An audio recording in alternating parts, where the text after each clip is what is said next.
Kaixo, online joko bateko mundu virtualean ibiltzeko avatar bat sortzen ari naiz. Printzipioz ideia da nire antza izatea, baina zaila da hori. Ea, begiak, sudurra bizarra jarriko diogu noski. Eta hau ni naiz, gutxi gora bera edo nire biki digitala, gazteagoa, guapoagoa. Eta listo. Hala ere gaurko saioan ikusiko dugunez ez dago avatar beharrik mundu virtualetan ibiltzeko. Dagoeneko bizi gara interneten, badugu beste ni bat mundu paralelo horretan. Gure bizitzaren zati handi bat sarean egiten dugu. Aisia, erosketak, lagunak. Zenbateraino kontrolatzen dugu ordea beste ni hori, nondik irteten da gure nortasun digitala eraikitzen duen informazio guztia. Onerako ala txarrerako erabiltzen da gehiago. Saioak aurrera segidezan, onartu botoia sakatu behar duzue. Has gaitezen!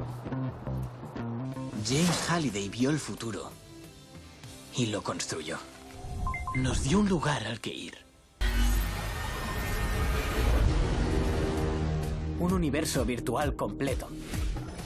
Aspaldiko ametsa dira metabertsoak. Mundu virtualak, non erabiltzaileak, gailu edo teknologia bereziak bitarteko, hango elementu guztiekin elkarrekintza duen, beste erabiltzaileekin, objektuekin. Ideia da metabertso hori errealitate paralelo bat dela pentsatzea, sentitzea. Sí, es el único sitio en el que siento que soy alguien. Hori da helburua, bizimodua metabertsoan egitea, eta batez ere, dirua han gastatzea. Kontua da, oraindik ez dagoela horrelakorik, asko saiatu diren arren. Second Life izenekoak ireki zuen bidea, baina hasierako arrakasta itzaltzen joan da.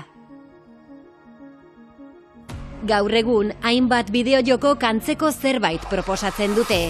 Fortniteen adibidez, kontzertuak eta guzti ematen dituzte musika taldeek eta blockchain teknologian oinarritutako beste honetan, orube bat erosi dezakezu mundu virtualean eta nahi duzuna sortu. Today, we're going to talk about the metaverse. Azkena, Mark izan da, Zuckerberg. Apustu gogorra egin zuen 2021 batean, Meta izeneko mundu virtuala sortzeko, baina galtzen ari da momentuz.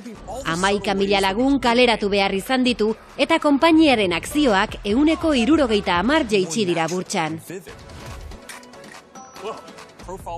Metabertsoa, burbuila, ala noizbait erabiliko dugun teknologia. Denborak esango du Zuckerbergen ametsa errealitate bihurtuko den. Errealitate virtual esan beharko dugu. Momentu egia dena da modu xumeago batean bada ere, mundu virtualetan bizi garela. Kaixo Eli, Kaixo. nire avatarra erakutsiko dizut. Nahi duz ezagutu? Bai, noski. Nire beste nia mundu virtualean erabiltzeko. Digitala. Ez dauka antz gehiegirik. Ez da? Ez, egia esan. Asko ez.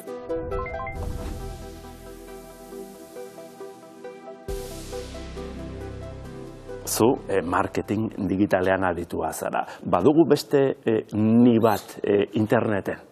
Bai, azkenean interneten leku askotan nabigatzen dugu eta arrastoak usten goaz, eta arrasto horiek nolabait ere sortzen dute, ez? Gure beste ni bat, ez? digital bat. Ezuk datuek egiten duzu lan, datuak bildu, eta datuei etekina ateratzen diazu, ez da? Hori da, bai, nik webguneko trafikoaren inguruko datuak jasotzen ditut, eta datu horiek aztertu, da zenbat bisita jaso ditugu, nondik datozen, ze ze kontsumitzen duten, zer ez duten kontsumitzen, pixka bat webune barruan ze portaera duten bisitatzen gaituztenek, hori datu horiek.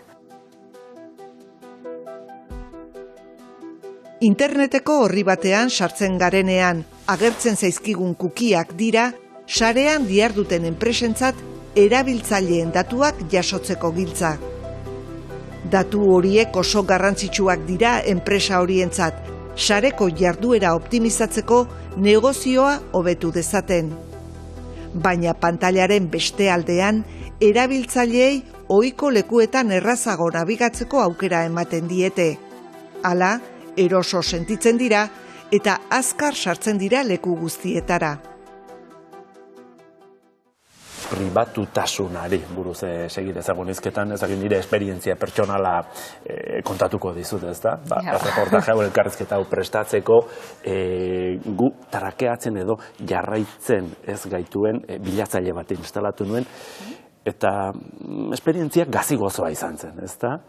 Nik bilaketa egiten nuenean ez duen jasotzen nik espero nuena, orain arte jasotzen nuena, ezta? Badu honek alderdion bat eta beste alderdi ezainon bat, ezta? Batzutan nahi duguna ez dugu eskuratzen pribatutasuna zainduz.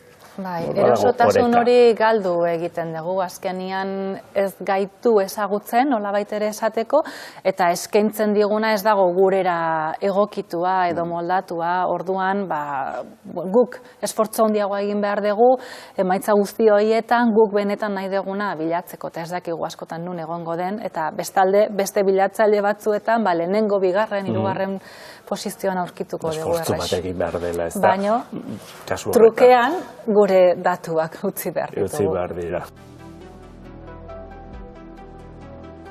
Hainbat horritako bisiten bidez, sarean uzten dugun datu arrastoa, erabiltzaile profilak egiteko erabildezakete enpresa handiek. Adimen artifizialak, machine learning delakoak, enpresek beren onurarako erabiltzen dituzten datu horien tratamendua bizkortzen du.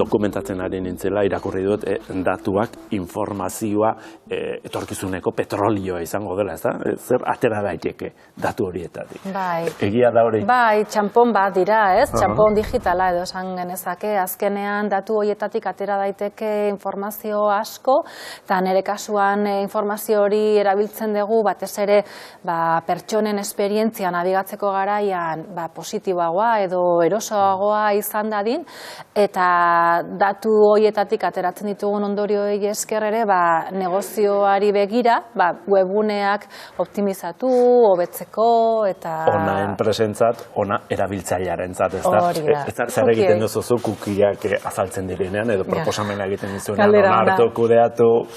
Nik onartu. Dena onartu. Bai, konfiantzazko lekuetan onartu. Ze behin da berriz webune berdinera sartzean, mezu hori jasotzea, deserosoa da. Orduan, konfiantzazko lekuetan onartu. Baina, askotan ez dakigu zeri ematen diogun baietz onartu. Bai, ez jakintasuna handia dago. Eta askotan nahi duguna da, azkartasuna, erosotasuna, eta orduan mezu hori lehenbailen desagertzea onartu eta gurera, ez? Eta bai, erabiltzaile bezala ardura badaukagu. Jakiteko pixkat hobeto ulertzeko zer den kuki zer egiten duen, ze mota desberdina dauden, baina egia da bestaletikan ere erabiltzen den hizkuntza lenguai askotan ez dela oso ulergarria. Beldurra izan behar genuke? Datuak tratatzeko garaian beti onerako edo txarrerako tratatu daitezke. Azkenian beti esaten dugu teknologia ez da ez ona, ez txarra, segun eta nola eta zertarako erabiltzen dugun, hor guk jartzen diogu konnotazioa, baino beti kontu zibili zer onartzen dugun, zer instalatzen dugun, zer ematen diogun baimena, guzti horrekin pixka bat tentu zibiltzen balin magera nahiko lasai egon gaitezke. Jakinda gure datuak hor daudela, ze hori errealitatea da. Baietze mateo, baina batipat molesta bitiolako. Beti hor, eta azkenen onartu eta... Fidatzen zara? Ez. Aunque me controlen, yo no tengo nada que ocultar. Ah, sí, pero a mí no me gusta que me controlen. Lehen errezago uste ematen ditula baimenak, ez? Onartzen ditun askoz errezago, baina hain kontzientzia gehiago landuta da honik uste gizarten eta danon barrun. Eta, hasi naiz ja irakurtzen. Nik uste azken guk nahiko bagenu balko genula pixka gehiago kontrolatu, baina ikusten da bezala dena onartzen dugu, dena ikusten dugu, eta zen aukera ematen dugu hori kontrolatzeko. Batzutan ez zait asko importatzen. Vivimos en un mundo de una era digital pues que está a la orden del día. Claro, tanto imagínate hasta los niños de hoy en día que nadie se escapa. Estamos ahí presos. Perfecto. Nada.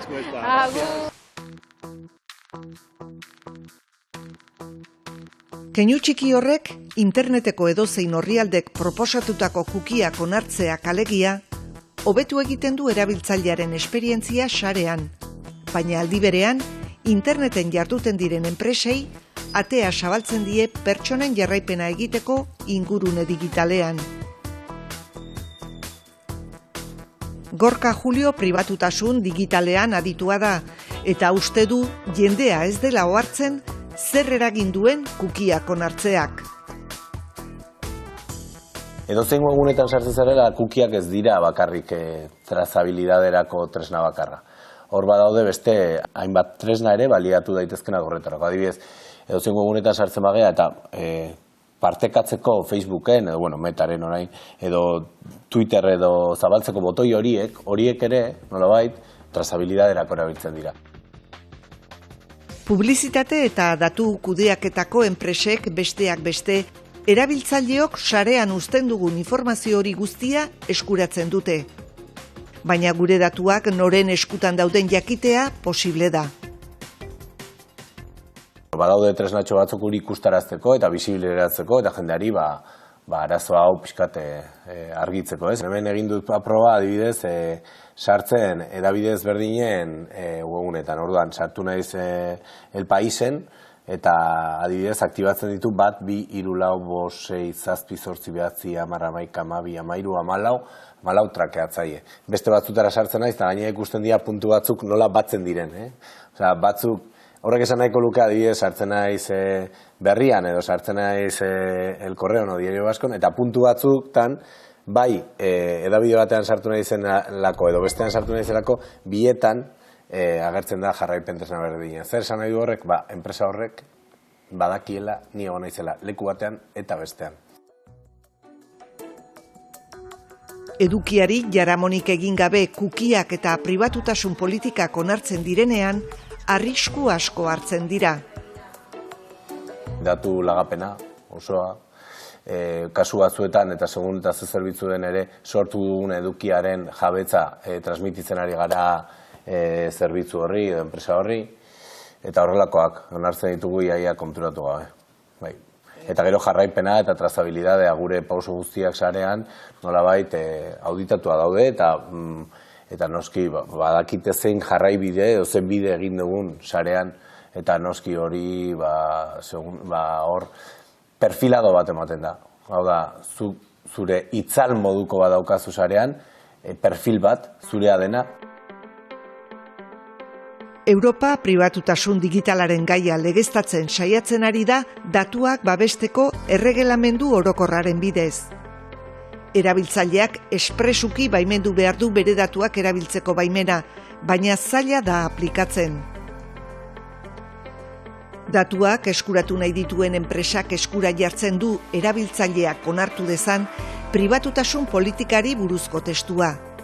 Baina luzea eta korapilatxua denez, ia inork ez du arretaz irakurtzen onartu aurretik. inorri ez da gelditzen irakurtzea. Eta hori ere antipedagogikoa da, osea, diseinatua dago erabatean, bai, termino legalak egon behar dute, ondo, baina zure enpresa horren edo ardura izan ziteken ere azaltzea jendeari zer sinatzea doan era eskematiko errez simple batean eta gero atzean beti testu legala, baina ez da egiten. Sartzen garen horrietako kukiak edo pribatutasun baldintzak onartu aurretik, egiaztatu egin behar da nor dagoen zerbitzuaren atzean eta zer interesekin ari den. Izan ere, datuak lehengai preziatua dira enpresa horientzat. Jendearen iritzia baldintzatu eta bideratu daiteke, eta horrela gizartean maneiatu. Baina erabiltzaileak babesteko moduak ere baditu. Nabigatzaile batzuek badaukate pribatutasuna zaintzeko modu bat. Badira publizitate blokeatzaileak, trakeadore edo jarraipen tresna hauek blokeatzen dituzten tresnak, orduan arterago egune batzuetan sartzen zarenean, horiek desaktibatu edo erdi desaktibatzen dira. Nabigatzaile pribatutasuna zaintzen duten nabigatzaileak erabiliz. Eta gero badira zenbait proiektu ardura hori hartzeko edo baita ere informazioa eskuratzeko interesgarriak. Bat da Data Detox Kit, pribatutasuna, segurtasuna eta ongizate digitalaren kezka hori erakusten du eta kontzientziaziorako balio du. Baitaren neurriak hartzeko proposatzea dizkizu zenbait neurri, zure pribatutasun hori norbanakon bezala egin ditzakizun gauza horiek egiten hasteko. Beste proiektu interesgarri bat da My Shadow. My Shadow berdina da, webgune bat preokupatzen dena zure pribatutasunaren kezka horretaz eta bate dizkizu pistak ere zer egin, ze arrasto uzten ari zaren erakutsi eta baita ere zen neurri hartu ditzakezun proposamen batzuk egiten ditu eta hori.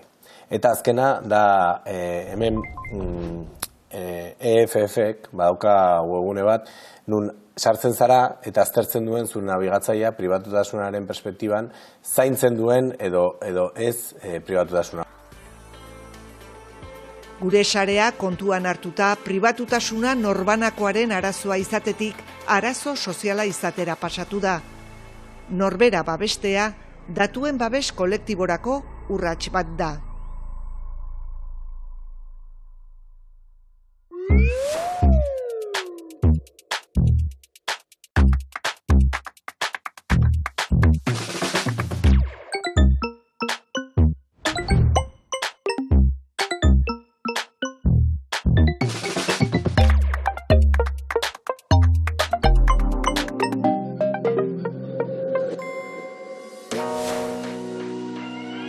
Errealitate paraleloen garaian bizi gara.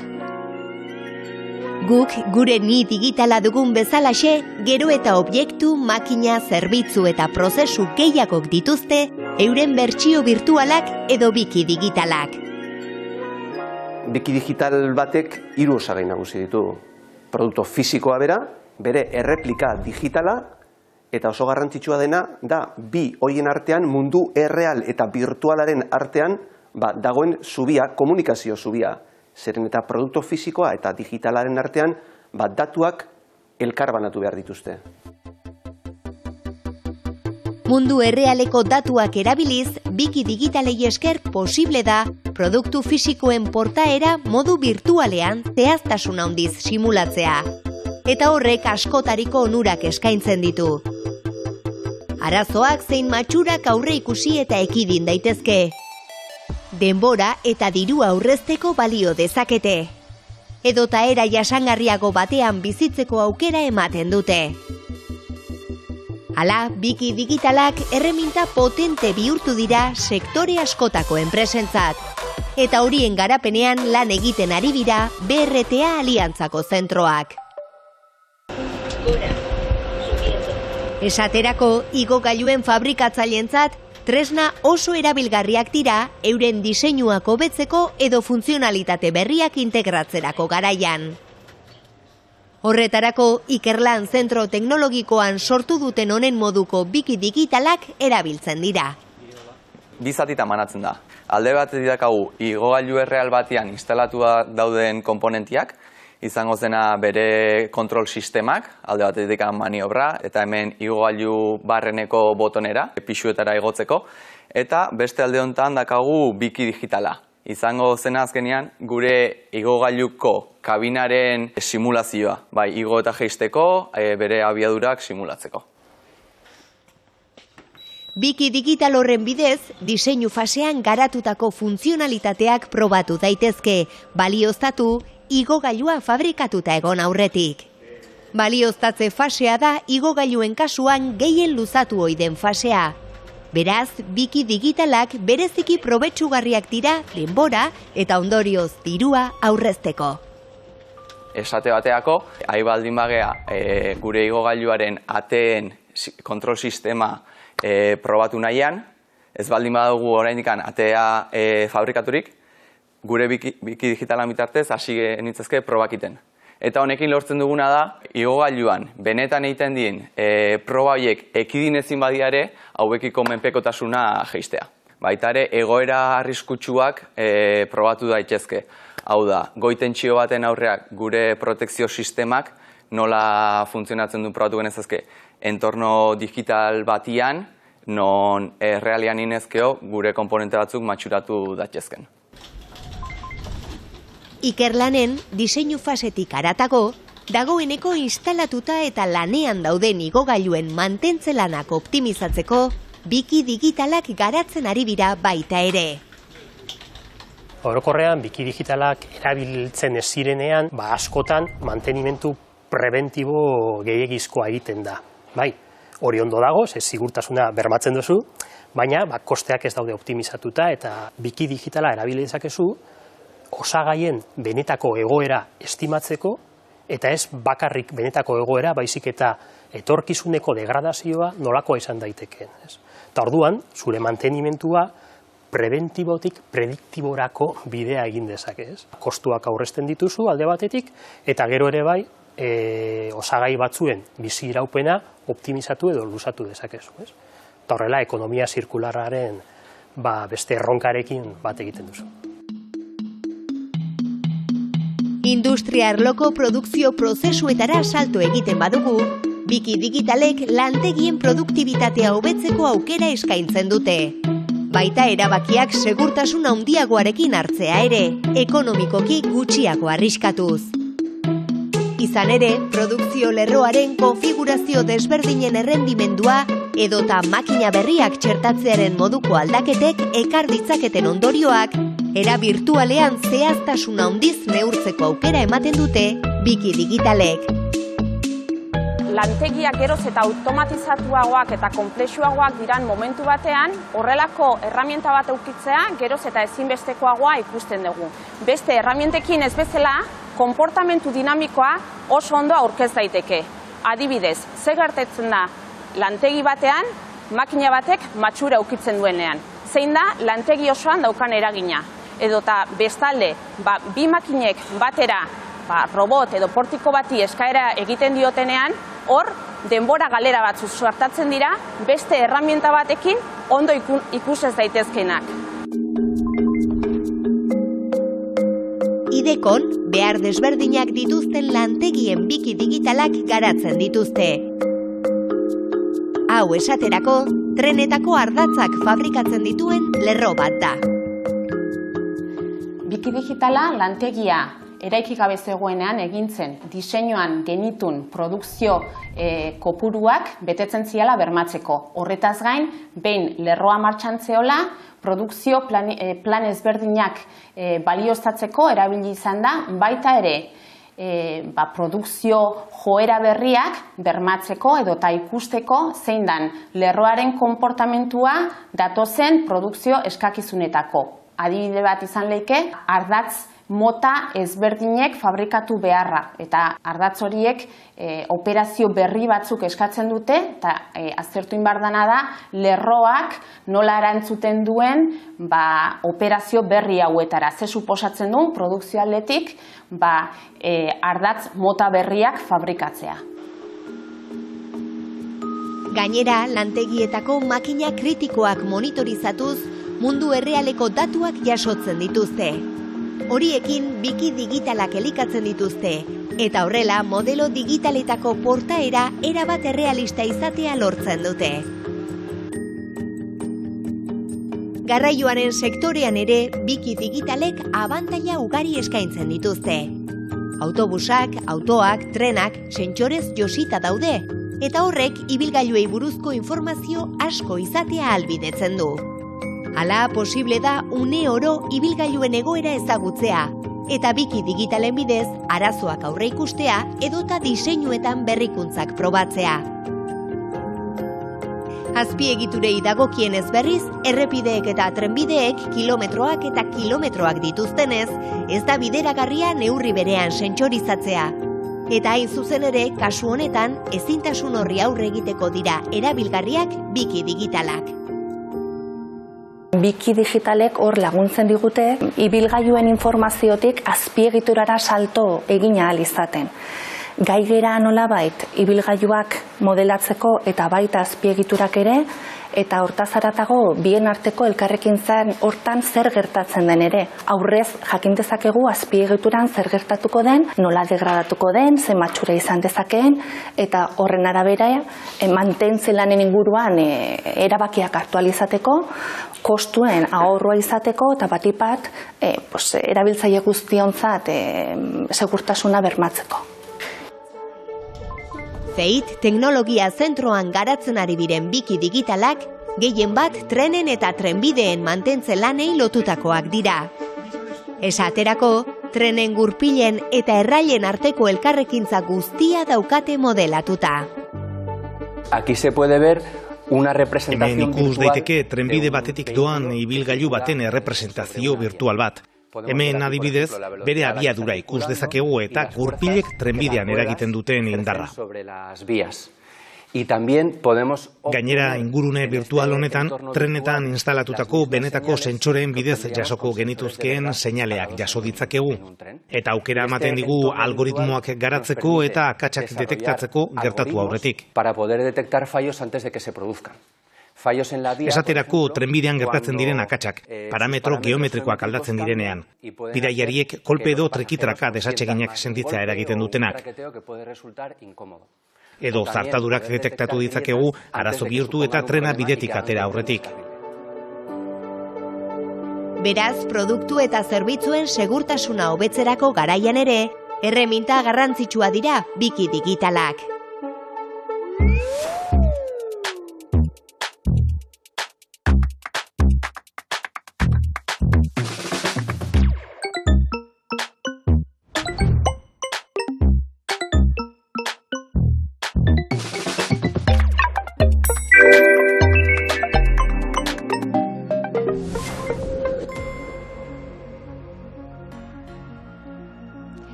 Atakamako basamortuan 2700 metrora kokatutako Rubin teleskopioak 1000 milioiko aurrekontua du.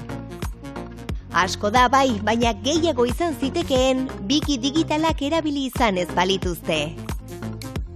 Teleskopio berezia da, izan ere ez dio gehienen modura izar bati, planeta bati, nebulosa bati jarraitzen. Bere helburua hego hemisferiotik behatu daitekeen zeruzati guztiaren irudia eskaintzea da. 2024an funtzionatzen hasten denean, zatitxo argazkiak aterako ditu, eta 3 egunen buruan besterik ez, zeru australaren irudia osatzeko gai izango da. 10 urte egingo bitu martxan, eta hala, bilakaera ezagutu ahalko dugu. Teleskopioaren sorkuntzarako puntako teknologia erabili dute, besteak beste teknikerrek garatutakoa. Gure egitekoa izan da, lehenengo hasi ginen diseinu elektrikoa eta diseinu kontroleko diseinua, eta beste partzu batzuk diseinu mekaniko batzuena, baina gero hori diseinatu ostian eta garatu ostian, hori teleskopioa martxan jarri behar da, puesta en martxa baditzeguna. Eta martxan jartzeko beharrezun denbora murrizteko, biki digitala garatu genuen. Ideia zen, alden eta azkarren egitea. Izan ere, martxan jartzeko erabiltzen den egun bakoitzak 20.000 euroko kostua du. Biki digitalari esker, prozesu hori 3 aste inguru laburtzea lortu dute. eta hortaz aurrezteko tresna izan da. Olako teleskopio bat egitea biki digitali barik posible da, logikamente. Egin da daude, vale? Baina bi arazo ditu. Lehenik eta behin denbora gehiago beharko genuke garatzeko, vale? Eta bestia izango izateke arriskua daola edo zein aktualizazio behar dezula kamera apurtzeko. Eta kamera oso garestia da. Munduko kamera digitalik handiena izango du teleskopioak, 3.000 eta 200 megapikselekoa, eta berak bakarrik 200 milioi euro balio ditu. Beraz, bada ezpada, hobe probak biki digitalaren bitartez era virtualean egin, unibertsuari begiratzeko leiho paregabe bat izan dezagun. Oraingoz espazioaren biki digitalik ez dago, baina lurrarena garatzen hasiak dira. Europako batzordearen proiektu honetan gure planetaren biki digitala klima larrialdiari aurre egiteko tresna gisa erabili nahi da. Fenomeno naturalak eta giza jarduerak monitorizatu eta haien arteko elkarrekintzak aurre ikustea du helburu, ingurumenaren erronkei lotutako erabaki egokiak hartzen laguntzeko. Errealitate virtuala aukeraz betea datorrela ikasi dugu gaur, eta arriskuren bat ere badela tartean. Biak kudeatzen jakin behar. Datorren astera arte, agur!